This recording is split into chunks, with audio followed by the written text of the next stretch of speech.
ይሄንን ስም የተሸከመ ሰው ዓለም እንዲያደክመው አይፈቅድም፣ አይጨንቅም፣ ራሱን አያጠፋም፣ ራሱን አይገልም፣ ብቸኛ እንደሆነ አያስብም። በጣም ብዙ ያልተረዳናቸው ነገሮች አሉ፣ ብዙ ያልገቡን ነገሮች አሉ። እንዴት ይህንን ስም የተሸከመ ክርስቲያን የሆነ ሰው አንገቱ ላይ ገመድ እንዴት ያጠልቃል?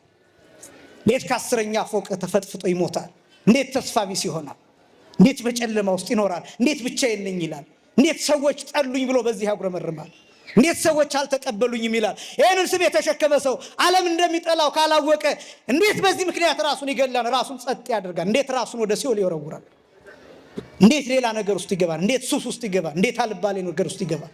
የዚህን ስም ኃይል ማያቅ በስጋው ይህን እንደተሸከመ ቤተክርስቲያኒቷ አንገቱ ላይ ያደረገችለት ማዕተብ ይህንን ስም የተሸከመ እንደሆነ ካላወቀ እንዴት እንዲህ ይኖራል? ክርስቲያኖች ከሆነ የዚህን ስም አቅም እናውቃለን። ኢየሱስ የሚለውን ስም የተሸከምክ ነህ፣ የተሸከምሽ ነሽ።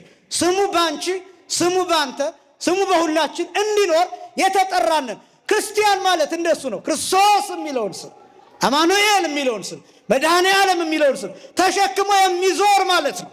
ስሙ የሚገለጥበት ታቦት ጽላት ማለት ነው ክርስቲያን። ቅዱስ ጳውሎስ እንዲህ ብሎ ጌታ እንደገለጠው ነገር ግን ስለ ስሜ የተጠላችሁ ትሆናላችሁ ብሎ ተናግሯል። ምርጥ ዕቃ ናችሁ፣ ስሙ በእናንተ ይኖራል። ይሄ ስም ሕይወት የሚሰበክበት፣ ይሄ ስም ትንሣኤ የሚገለጥበት፣ ይሄ ስም ሞት የሚፈራው፣ ሞት የሚረገጥበት ስም፣ ዓለም የሚንቀጠቀጥበት ስም፣ ሰማይን የሚዳስስ ስም፣ ከመላእክት በላይ የሆነ ስም፣ ከፍጥረት ሁሉ በላይ የሆነ ኃይል ያለው፣ ኃይሉ መቼም የማይቀዘቅዝ ሁሌም ትኩስ ጉልበት ያለው ስም፣ ይህን ስም እንድትሸከም ነው የተጠራኸው።